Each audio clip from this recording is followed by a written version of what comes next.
Akenshi umuntu afite inshingano zijyanye no guha amabwiriza abantu ntibikunze kubaho ko agira igikundiro muri bo, ndetse iyo bibaye ngombwa akareka izo nshingano hatitawe ku mpamvu iyo ari yo yose yaba ibiteye. Abo yarashinzwe guha amabwiriza bakunze kugira ibyishimo bidasanzwe, bati wa munyagwa turamukize.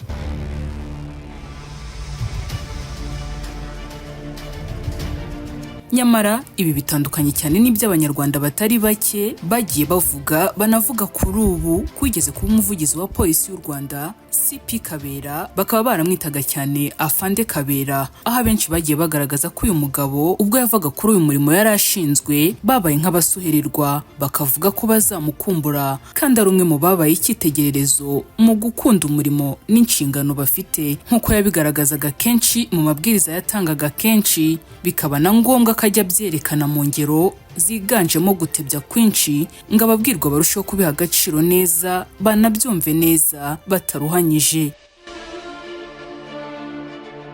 Kije, bienvenue, ikaze, welcome to the BGU space. Ngwino dusubire ku bihe by'amateka abanyarwanda bagiranye n'uwahoze ari umuvugizi wa polisi y'u Rwanda CP John Bosco Kabera. Njye uri kumva ndi Benita Giraneza Uwel.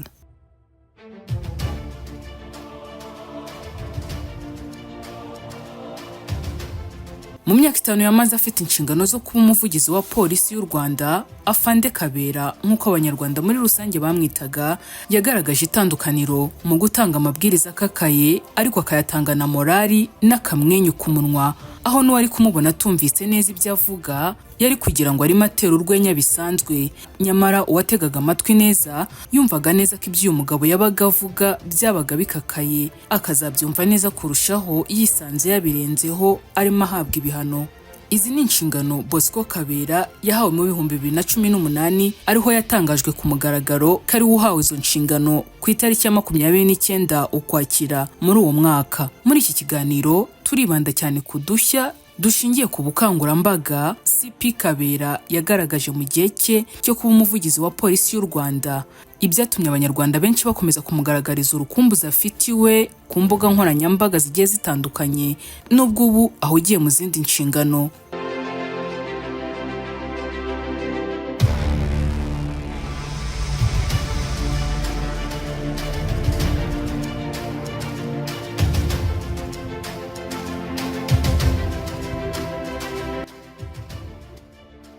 Turahera mu bukangurambaga bwa Gerayo Amahoro. Ubwo hari hamaze iminsi abaturarwanda bibasirwa n'impanuka za hato na hato, polisi y'u Rwanda yatangiye ingamba nshya zirimo ibihano bikakaye ku batwara ibinyabiziga barisomye, ariko kandi by'umwihariko hashyirwaho iyi gahunda ya Gerayo Amahoro.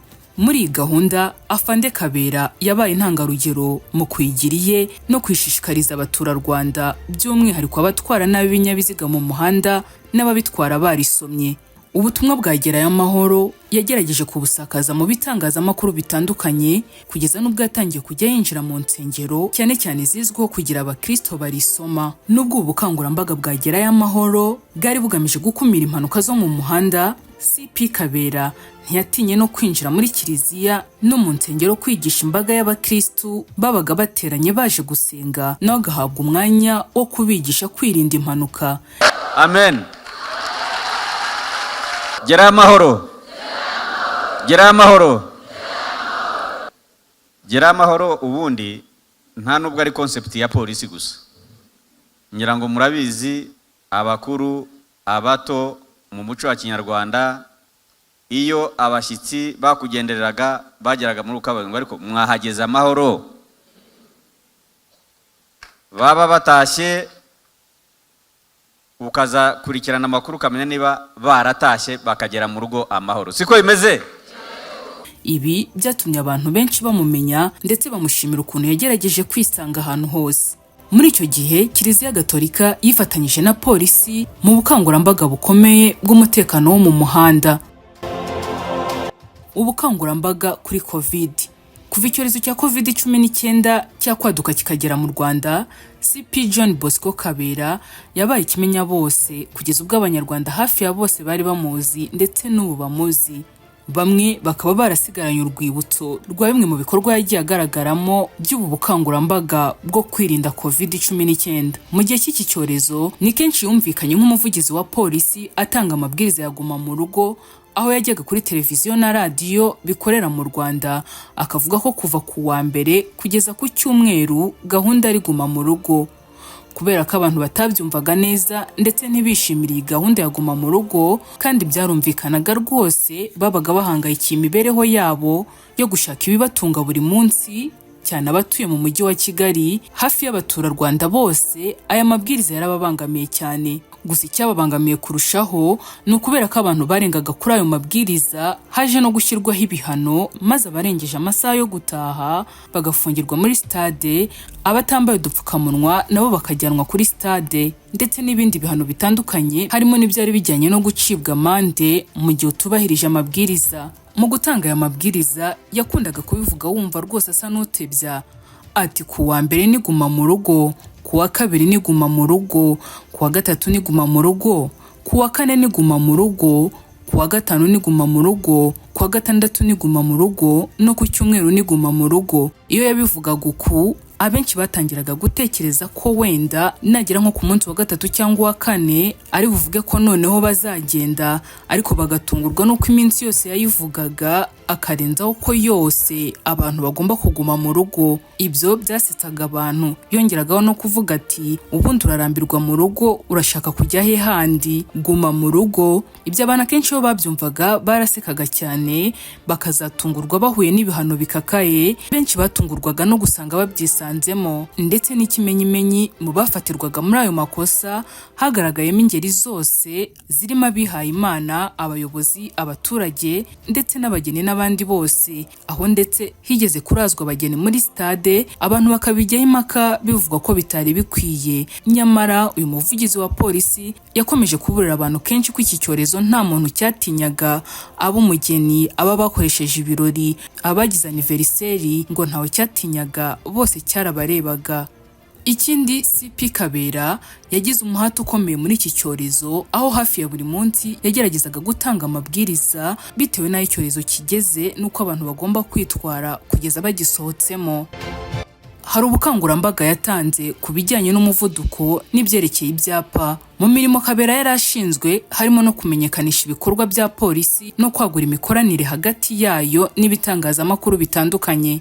Ariko nanone byose ni byabaga bifitiye inyungu rubanda nyamwinshi mu kugira ngo barusheho kwitwara neza, kugira ngo hasigasirwe amagara yabo. Muri uku kumenyekanisha ibikorwa bya polisi, CP Kabera yaje kuvuga ku bijyanye na kamera zo mu muhanda zandikaga umuvuduko w'ibinyabiziga. Icyo gihe byateje impaka ndende, ndetse bibangamira abatwara ibinyabiziga, bavuga ko guhisha kamera mu bihuru ndetse n'ahantu hatagaragara ari ibintu biba bidakozwe kinyamwuga, ndetse ko umuvuduko wa 40 ari muto cyane. Bituma CP Kabera abijyamo impaka zikomeye n'akakoza Nkuriza Charles uzwi nka Kenisi, umuyobozi akaba n'umunyamakuru wa TV1 na Radio 1. Ibi byateje impagarara, birasakuza cyane, birinda nubwo bigera ku mukuru w'igihugu, aho nawe yavuze ko uyu muvuduko ari muto cyane, nibura bakongeraho 20, maze uyu muvuduko ushyirwa kuri 60. Ibyapa nabyo by'umuvuduko wa 40 utaravuzweho rumwe byahise bikurwaho, hashyirwaho ibyapa bya 60. Ku birebana na kamera zahishwaga, CP Kabera ntiyaciye ku ruhande, yabwiye abatwara ibinyabiziga ko batagomba kugenda bacunganwa na kamera, ahubwo ko bagomba kubahiriza amategeko y'umuhanda. Iyi gahunda kandi yagereye amahoro. Nyuma yaho nanone yagiye igaragaramo udushya twereka abanyamaguru ko bambuka umuhanda bakambukira habugenewe hazwi nka zebra crossing.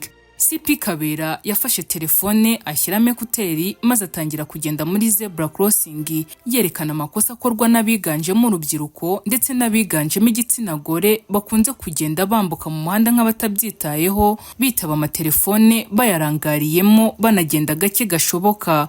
Ibyo bikaba byateza akaga gakomeye kateza impanuka. Icyo gihe abantu benshi bakwirakwije video arimo yerekana uko bagomba kwambuka muri zebra crossing henshi ku mbuga nkoranyambaga zirimo nk'urwahoze ari Twitter, ubu rwabaye X na Facebook, bamushimira uko yisanisha n'ingeri zose kandi agatanga ubutumwa mu bisa n'urwenya, gusa bukagera ku bantu benshi. ku batwara ibinyabiziga yabwiye abatwara ibinyabiziga kujya bubahiriza uburenganzira bw'abantu kugira ngo batambukane ituze. Ati namwe abatwara ibinyabiziga mugomba kubahiriza zebra crossing kuko niho hagenewe abanyamaguru. Yaba umwe cyangwa babiri bahagaze bashaka kwambuka, hagarara ubaho uburenganzira bambuke. CP Kabera kandi yagiye agaragara yakoranye inama n'abanyonzi cyangwa se n'abamotari, abaha amabwiriza, agakunda gukangurira abamotari cyane cyane gucana amatara ku manywa, ariko kandi agakangurira n'abatwara abagenzi mu modoka kugenda mu muhanda bacanye amatara y'imbere. Mu zindi ngamba zafashwe na polisi y'u Rwanda akazitangaza zigatangaza benshi ndetse rimwe na rimwe zikumvikana nk'izidashoboka, byamaganye imyambarire igaragaza ubwambure n'abajya mu bitaramo n'utubari badafite imyaka y'ubukure. Ibi ntibyavuzweho rumwe n'abantu kuko abantu bagiye bavuga kenshi ko ubundi imyambarire y'umuntu ari uburenganzira bwe butagakwiye kwivangwamo rwose n'abashinzwe umutekano. Nyamara ku rundi ruhande abenshi mu bakuze barabishyigikiye cyane, bati rwose ibyo bikwiye gusobanuka neza, abantu bakwiye gukurikiza umuco wacu utawusigasira ukabibazwa.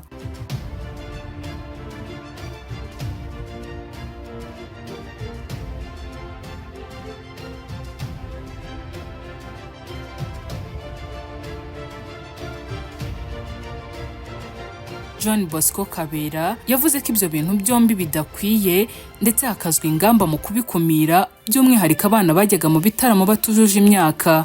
Kabera kandi mu guca inzererezi n'abajura bambura abantu yakunze kugaragara burira abana bakiri bato b'urubyiruko muri rusange, birirwaga ku muhanda badakora ndetse bamwe bakirirwa bajya mu bipangu kwanura imyenda. Ubu butumwa bwe bwatumye benshi muri bo babicikaho ndetse n'ababikoraga bakaba barabikoraga bazi neza ko bashobora gufatwa. Mu bukangurambaga bwo kubatwara ibinyabiziga banyweye ibisindisha, bamwe mu bashoferi bavugaga ko hari igihe babaga banyweye ikiyobyabwenge kizwi nka energy, ariko ibipimo bikagaragaza ko bafashe ibiyobyabwenge bisembuye.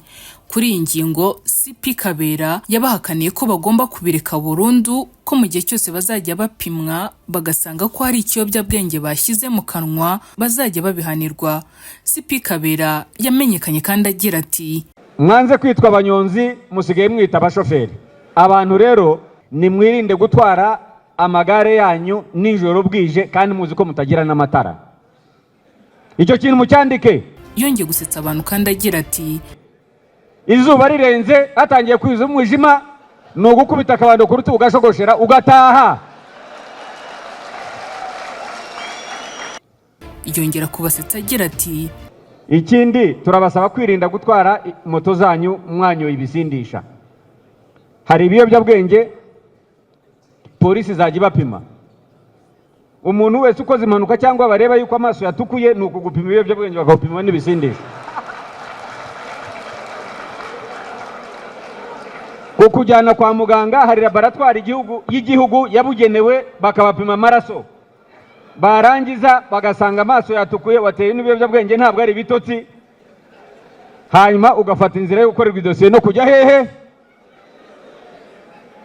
Nimwirinde. Mu gihe cy'imyaka 5 ari umuvugizi wa polisi, abanyamakuru batandukanye nabo ubwabo bavuga ko bakoranaga nawe neza, cyane ko bagiye bakunda kumwakira nk'umutumirwa wabo aje gutanga amabwiriza yabaga agenewe abanyarwanda. Umwe mu banyamakuru wakunze gukora ku nkuru zifite aho zihuriye na polisi y'u Rwanda ndetse no ku mutekano, avuga ko nta na rimwe yahamagaye CP Kabera ngo yange kumwitaba ngo amuhe amakuru amusaba.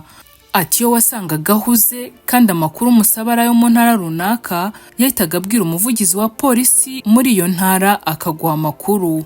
Yanahuguka akakubaza niba amakuru washakaga wayabonye. Ati muri make nzamukumbura rwose. CP John Bosco Kabera yakomereje mu nshingano zo kuba komiseri wa polisi ushinzwe umutekano w'ibikorwa remezo n'ibigo byigenga bicunga umutekano. Ni nanga dusoreje ikiganiro, mwakoze kubana natwe naho ubutaha. Turabibutsa ko igitekerezo cyanyu n'inyunganizi byanyu bidahejwe hano kuri BGU Space. Naringiye gusoza ntavuze ko mugomba kwirinda kuvanga imizigo n'abantu. Ntabwo nabyibagirwa kuvanga iki? Kirazira kikazirizwa. Muri gera amahoro hari ibintu mugomba kwandika mwenda kuvuga uti dore ibintu ngiye kwirinda kugira ngo ngere amahoro aho ngiye. dore ibintu ngomba kwirinda kugira ngo ngere amahoro mvuye ku kazi ngere mu rugo. Mwabyumvise abamotari ni byinshi tuzakomeza tubibabwire. Abanyonzi abashoferi basigaye bita abashoferi